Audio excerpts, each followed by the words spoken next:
आज हम लोग स्टार्ट कर रहे हैं चैप्टर 10 है bilinear quadratic and Hermitian forms. ये फॉर्म है, जैसे कहें bilinear form, quadratic form and Hermitian form. ये फॉर्म क्या होती है? तो फॉर्म के विषय में अगर आप जाने तो एक मैपिंग ही है वेक्टर स्पेस वी से फील्ड के लिए।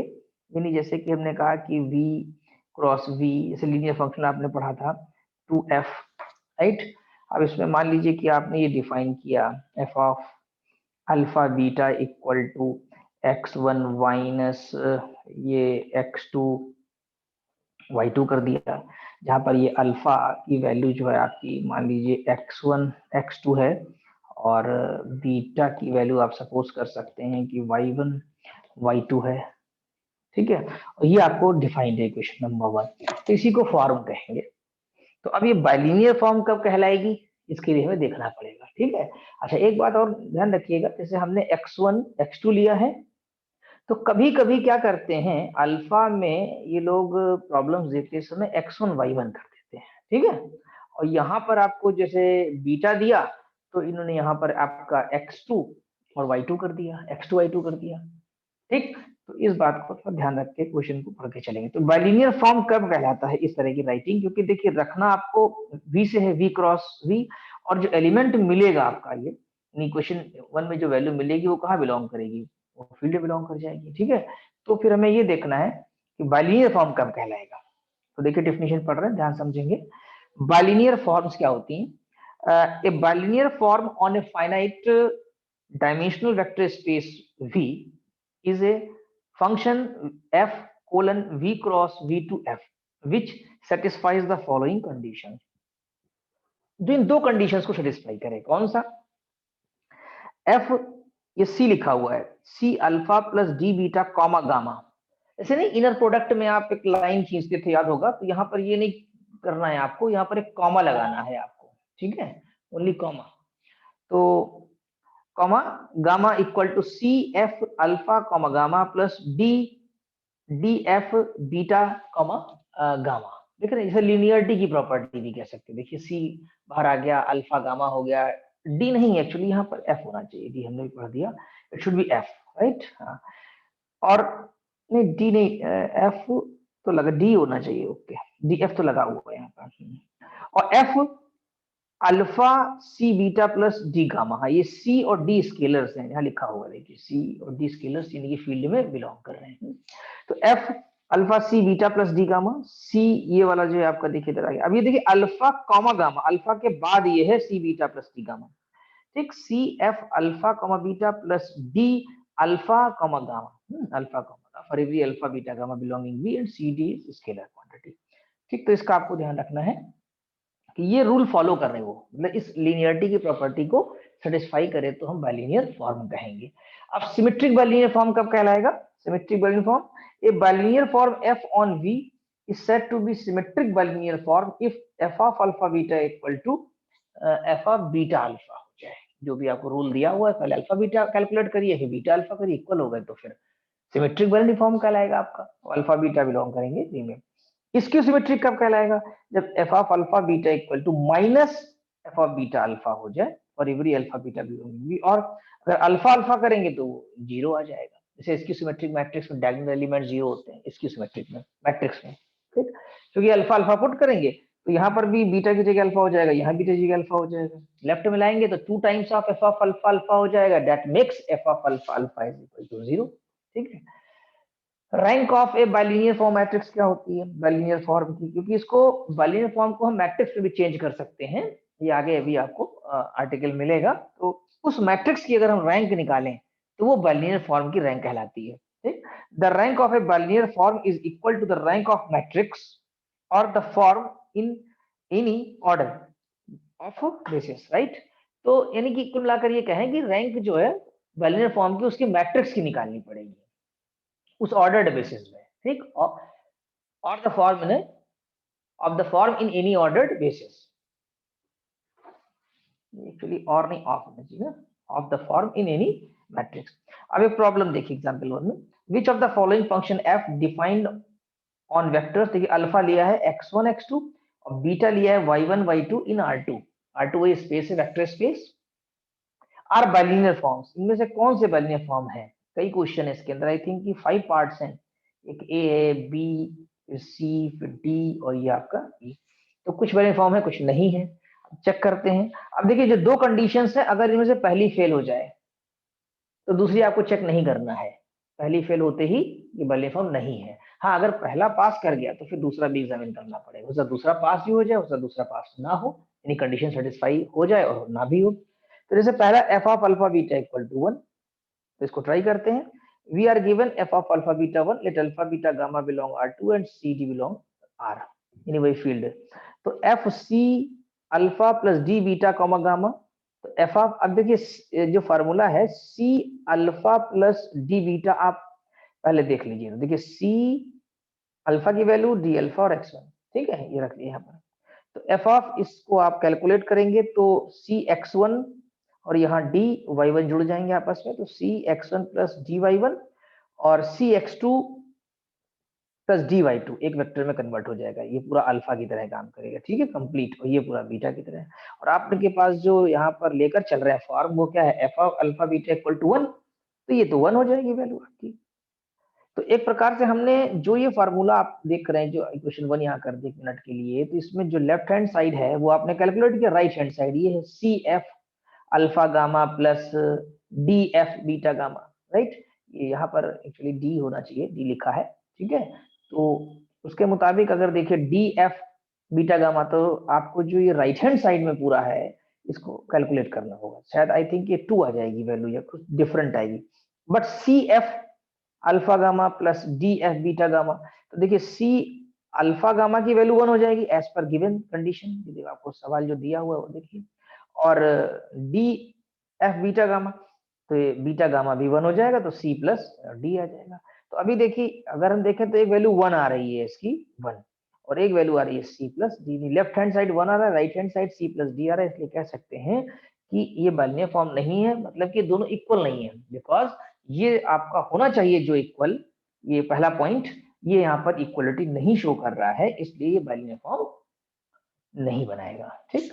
इसी तरीके से आप दूसरा वाला भी कर लीजिएगा, अपने आप कर सकते हैं इस प्रॉब्लम को। ऐप में जाएंगे तो वहाँ नोट्स हैं, और उसको डाउनलोड करके नोट्स को प्रिंट आउट लेकर उसको स्टडी करिए और देखिए, तो ये वाला भी कर लेंगे आप पूरा। अब एक ऐसा प्रॉब्लम कराते हैं जिसमें शायद ये बाइनरी फॉर्म बना देगा आपका। देखिए, तो सी वाला पार्ट करते हैं। सी में देख लेते हैं डिफाइन क्या किया है फॉर्म इन्होंने। सी में डिफाइन किया है, देख लें एक बार, F of alpha beta equal to x1 plus y1 का स्क्वायर है। अच्छा, यहाँ पर अल्फा क्या है ये भी नोटिस करिएगा, अल्फा की वैल्यू है x1 x2, बीटा की है y1 y2, और जो सी में डिफाइन है आपके पास वो है x1 प्लस y1, यानी पहला इसका डबल बीटा का पहला डबल जोड़ करके स्क्वायर कर देना है, minus x1 minus y1, x1 minus y1, I think x2 तो इसमें यूज ही नहीं हुआ कहीं। तो इसको हम लोग देखते हैं फार्मूला कहीं मिस्टेक तो नहीं है जो क्वेश्चन में राइटिंग में दिया हुआ है, दैट शुड बी। तो x2 आ ही नहीं रहा है इसमें। तो इसको एक बार रिव्यू कर लेते हैं कि इसमें x2 क्यों नहीं आ रहा है या y2 क्यों नहीं आ रहा है। हाँ, तो इसमें x2 y2 कहीं नहीं है, केवल x1 प्लस y1 का स्क्वायर है और माइनस करके x1 माइनस y1 का स्क्वायर है, ठीक है। तो चलिए सी वाला पार्ट करते हैं। तो F of C alpha plus D beta comma gamma, तो ये C alpha plus D beta पहले निकालेंगे हम लोग, ये कंप्लीट। तो आई थिंक ये मल्टीप्लाई करके आपके पास आ जाएगा सी x1 प्लस डी y1 सी x2 प्लस y2 और z1 कॉमा z2। तो एक प्रकार से पहला वाला x1 हो जाएगा और ये दूसरा वाला x2 हो जाएगा, और ये z1 एज ए y1 हो जाएगा, z2 एज ए y2 हो जाएगा। तो as per formula x1 plus y1 का स्क्वायर हो जाएगा, यानी कि पहला डबल इसका cx1 प्लस dy1 और पहला बीटा वाले में से यानी z1 प्लस z1 का स्क्वायर हो जाएगा, ठीक है, minus cx1 plus dy1 minus z1 का स्क्वायर, राइट, कंफर्म। और ये वैल्यू आपकी आ गई, मतलब वैल्यू निकाल ली है इसमें, ठीक है। तो ये अभी देखा जाए तो हम लोगों ने जो पहली कंडीशन है आपकी, क्वेश्चन हमने बनाया, एरो बनाया हुआ ये, तो पहली कंडीशन का लेफ्ट किया है, अभी पहली कंडीशन का राइट भी कैलकुलेट करना पड़ेगा आपको। फिर दूसरी कंडीशन अगर पहली क्वालिफाई हो गई, इक्वल आ गई, तो दूसरी कंडीशन का लेफ्ट और राइट भी निकालना पड़ेगा, ठीक है। तो पहली कंडीशन का जो राइट है वो ये है कि C F alpha comma gamma plus D F beta comma gamma निकालना पड़ेगा। तो अल्फा गामा के मुताबिक अल्फा की वैल्यू और गामा की रख दिया, और डी बीटा गामा की रख दिया हम लोगों ने। तो x1 प्लस z1 का स्क्वायर एज पर फॉर्मूला ऑफ f। कैसे ओपन करेंगे, first two triples of each add करके square minus difference of the first triples का स्क्वायर। तो x1 प्लस z1 का square minus x1 minus z1 का square plus d times y1 plus z1 का square minus y1 minus z1 का square. तो इसको simplify कर लेंगे तो 4 टाइम्स आ जाएगा आपके पास सी x1 z1। तो 4 टाइम्स यहाँ भी आ रहा था, और 4 टाइम्स डी y1 z1 ये भी आ रहा है, ठीक, यानी इक्वल हो जा रहा है। यानी इसने इम्प्लाई कर दिया कि पहली कंडीशन क्वालिफाई कर रही है आपकी, ठीक है। अब आते हैं कि सेकंड कंडीशन का left, F of alpha comma C beta plus D gamma. तो ये हुआ एफ और अल्फा लिख लिया आपने, C beta plus D gamma. तो सी बीटा लिखा और ये डी गामा की वैल्यू रख दिया, और इसको पूरे को यहाँ पर सिंप्लीफाई कर लिया। तो सी x1 प्लस डी z1 हो गया, और सी y2 प्लस डी z2, और ये अल्फा लिखा हुआ है। अब ये फर्स्ट पोल इसका यानी x1 और फर्स्ट पोल इसका यानी कि सी y1 प्लस d1, इसको ऐड करके स्क्वायर कर दीजिए और सब्ट्रैक्ट कर दीजिए, आप उसका डिफरेंस लेकर के स्क्वायर कर दीजिए। तो आई थिंक ये बराबर आ रही वैल्यूज देखिए यहाँ पर। अभी नहीं, अभी तो एक साइड हुआ है, अभी इक्वल की बात नहीं करेंगे। मान लीजिए क्वेश्चन नंबर ये आप थोड़ी देर के लिए ए कर लीजिए। अभी इसका भी राइट साइड करना होगा सेकंड वाले पॉइंट का। तो इसका राइट होगा सी एफ अल्फा बीटा, देख लीजिए C F alpha beta D F alpha gamma निकालेंगे, चेक करेंगे इसको हम लोग। तो C alpha beta D F, तो सी एफ अल्फा की वैल्यू रखी बीटा की, डी एफ अल्फा की और गामा की। फर्स्ट टपल्स इन दोनों के ऐड करके स्क्वायर और फिर माइनस डिफरेंस करके स्क्वायर। इसी तरीके से इस वाले में तो इन दोनों, इनका पहला यहाँ पर और इसका यहाँ पर कैलकुलेशन है। जब पूरा सिंप्लीफाई कर लेंगे तो ये वैल्यू आएगी, that is equation number B. अगर करें तो ए और बी इक्वल है। अगर देखिए 4 times C x1 y1 plus 4 times D, तो ये इंप्लाई कर रहा है कि ये left is equal to right. Second point satisfy हो गया। तो आप यहाँ लिख सकते हैं कि दस both the conditions in 1 and 2 are satisfied, therefore f is a bilinear form on R2। तो ये बाइनरी फॉर्म बना रहा है। डी और ई के लिए लिखा भी है कि आप अपने आप करिए, इसको सॉल्व करेंगे तो सॉल्व हो जाएगा आपका। आप सॉल्व करेंगे हम एग्जांपल नंबर 2। इसमें क्वेश्चन है if V is vector space of all m cross m matrices, यानी V जो है वेक्टर स्पेस है वो मैट्रिसेस का है, बहुत सारी मैट्रिक्स हैं उसके अंदर, over a field F and A is any fixed m cross m matrix. वो फिक्स मैट्रिक्स ले ली जाए आपकी over F। Show that F A, यानी एफ ए इसलिए लिखा गया है कि एक मैट्रिक्स फिक्स है, उसकी हेल्प ली जा रही है, उसकी हेल्प से डिफाइन किया जा रहा है फार्मूला। आपका फॉर्म उसी से बनी हुई है एफ ए। एफ बी भी कर सकते हैं अगर बी लेके चले हम लोग, ठीक। तो एक नोटेशन है F A colon V cross V to F, यानी एलिमेंट्स लेने हैं वी क्रॉस वी का मतलब हुआ दो मैट्रिक्स लेनी है आपको वेक्टर स्पेस बी से, और ऐसा ऑपरेशन है कि फील्ड में एलिमेंट जाएगा, यानी स्केलर मिलेगा after the operation, after the function जो अप्लाई करेंगे आप। Defined by F of X Y, दो मैट्रिक्स एक्स वाई अगर उन पे अप्लाई किया जाए इस फॉर्म को, तो उस फॉर्म की मीनिंग क्या है कि trace of X T A Y. X T A Y trace का मतलब क्या हुआ कि जो मैट्रिक्स एक्स है उसका हम ट्रांसपोज ले लें और ए और से मल्टीप्लाई करें, फिर वाई से मल्टीप्लाई करें, एक मैट्रिक्स आएगी उसका ट्रेस ले लेंगे। ट्रेस तो ऐसे आपको पता ही है, इस sum of the diagonal elements of a square matrix. जो स्क्वायर मैट्रिक्स के डायगोनल एलिमेंट्स होते हैं उनके समेशन को ही ट्रेस कहते हैं, वो नंबर आता है। पिछली बार भी एक आपने पढ़ा था लीनियर फंक्शनल्स, याद होगा, वीडियो देखिए। लीनियर फंक्शनल्स में भी वहां हम लोगों ने ये किया है, ये ट्रेस लिया है, is a bilinear form on V, ठीक है। तो let X Y Z are M cross M matrices over F we have. अब वही जो पीछे कंडीशंस हमने आपको बताई, दोनों कंडीशंस की चार चीजें हैं। चार का मतलब हुआ कि फर्स्ट कंडीशन का लेफ्ट राइट, सेकंड कंडीशन का भी लेफ्ट राइट, वो दोनों आपको कैलकुलेट करना होगा, ठीक। तो F A C X plus D Y comma Z लिया, और एज पर फॉर्मूला जो अभी आपने यहाँ फॉर्म डिफाइन की है कि ट्रेस, ट्रेस लिखा एक्स टी यानी पहली मैट्रिक्स का ट्रांसपोज, पहली मैट्रिक्स कौन सी है सी एक्स प्लस डी वाई, इसका ट्रांसपोज प्लस फिर क्या यहाँ पर है, नहीं प्लस नहीं मल्टीप्लीकेशन है एक्चुअली में, ये है trace X T A Y, right. तो ए लिखा आपने और फिर दूसरी मैट्रिक्स वाई है, वाई की जगह यहाँ पर जेड है, तो जेड लिख दिया, ठीक है। मुझे लग रहा है इसमें आपको लेफ्ट एंड राइट नहीं करना पड़ेगा 2 बार, इसी से हम लोग राइट वाला डेवलप कर लेंगे। कैसे डेवलप करते हैं, trace C X T plus D Y, trace को अंदर ले आया। देखिए ट्रेस का एक फार्मूला जो था वो इसमें लगाया, इसे trace A plus B is equal to trace A plus trace B.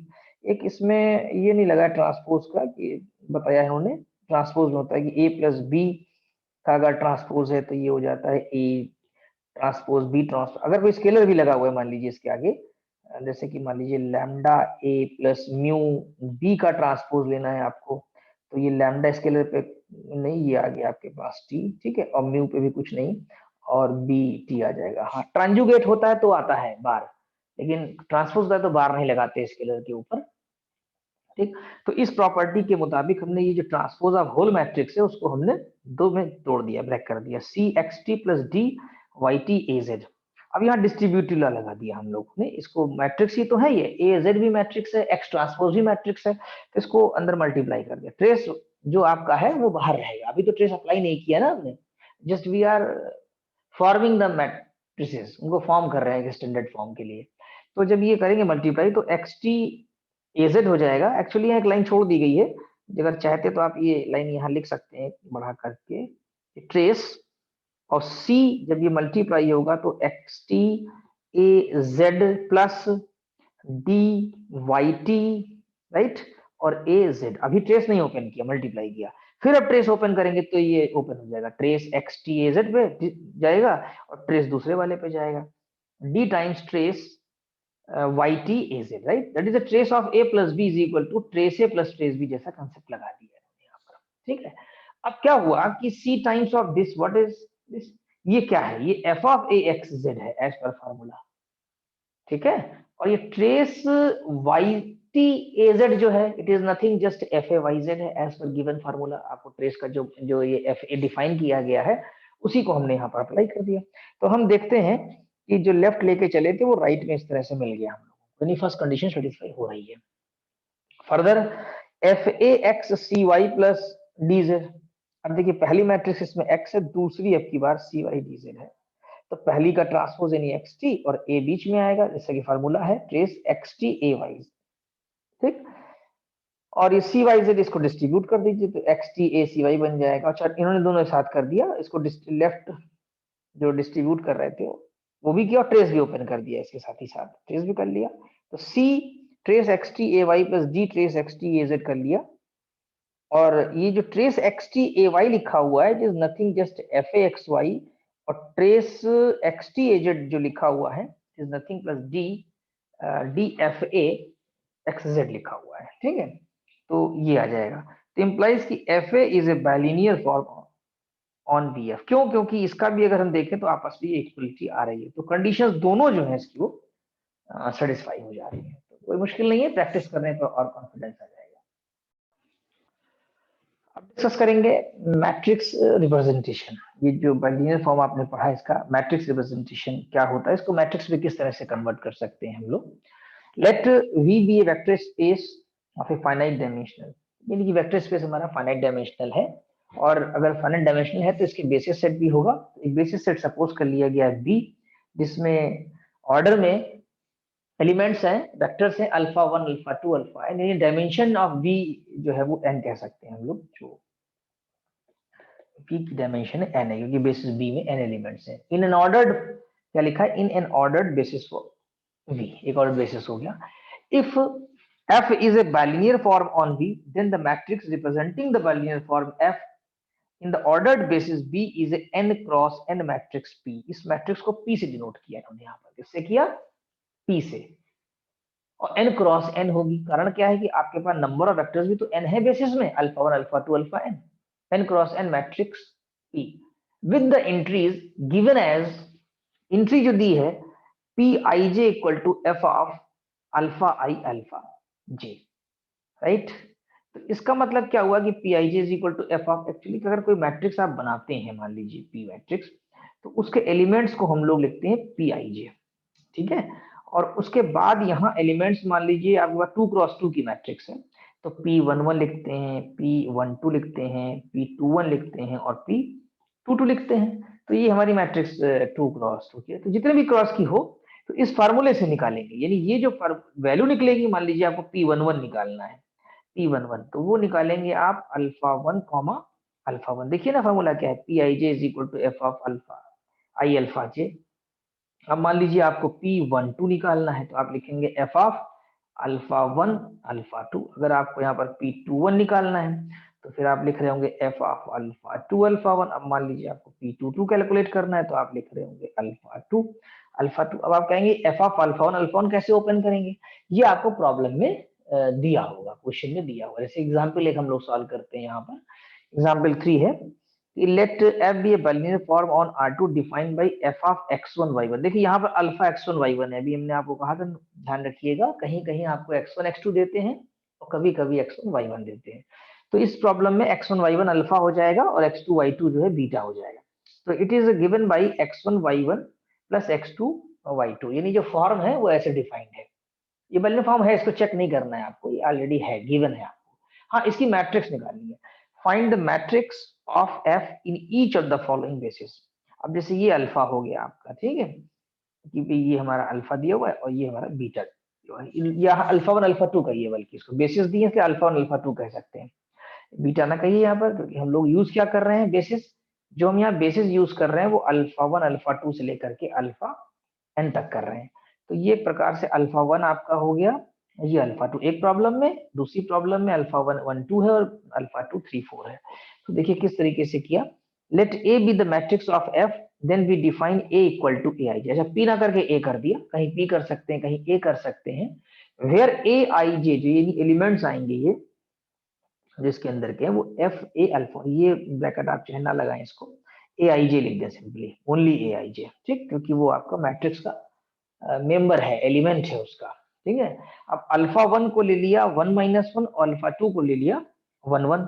अब ए 1 1 कैसे निकालेंगे, जैसे अभी हमने आपको बताया ना पी 1 1 कैसे निकालेंगे, तो यहाँ ए 1 1 देखिए निकाला गया है। What is a 1 1, F of alpha 1 alpha 1, यानी एफ ऑफ 1 माइनस 1 ये पूरा रख दिया। और इसकी वैल्यू माइनस 2 कैसे आ गई, इसकी वैल्यू माइनस 2 यहाँ कैलकुलेट करते हैं, देखिए हम आपके यहाँ वैल्यू कैसे है, फॉर्मूला क्या है, x1 y1। What is the meaning of x1 y1, यानी जो पहला टुपल है उसका आपस में मल्टीप्लाई कर दीजिए। तो पहला टुपल इसमें क्या है, 1 इंटू, यहाँ देखिएगा जहाँ सर्किल कर रहे हैं, 1 into minus 1 that will give you minus 1। फिर फार्मूला क्या कहता है, इसको क्वेश्चन नंबर हम चाहे ए दिखा दें यहाँ पर आपको, ए में जाइए तो देखिए x2 y2 यानी उसके आपस के टुपल्स मल्टीप्लाई हो जाते हैं, यानी फिर माइनस 1 आ जाता है, तो ये वैल्यू आपके पास माइनस 2 आ जाएगी। ठीक, तो इसी फार्मूले को, यानी जो गिवन फॉर्म है आपका एक फार्मूले के रूप में, उसको अगर आप लगाते जाएंगे तो आपको इस तरीके से 4 एलिमेंट मिल जाएंगे मैट्रिक्स के, right, A11 A12 A21 A22, और उसको ला करके आप यहाँ मैट्रिक्स के फॉर्म में सब्स्टिट्यूट कर देंगे, and this will be your answer, that is the required matrix representation of the given bilinear form. तो आज के लेक्चर में matrix representation of bilinear form एक लास्ट आर्टिकल था जो अभी आपने पढ़ा और उसके एग्जाम्पल भी किया, और उसी को आधार लेते हुए आज 2 क्वेश्चंस आपके होमवर्क में हैं। क्वेश्चन नंबर ये 7 दिया और एक क्वेश्चन नंबर 8 है और उसी पर बेस्ड है। अब नेक्स्ट लेक्चर में हम लोग आगे थ्योरम्स पढ़ेंगे और उसके बाद एक्सरसाइज के जो स्टार्टिंग के क्वेश्चंस हैं फिर आप उसको कर पाएंगे। तो अभी आप आज इतना ही, और इसमें आप होमवर्क के 7th और 8th क्वेश्चन कर लें।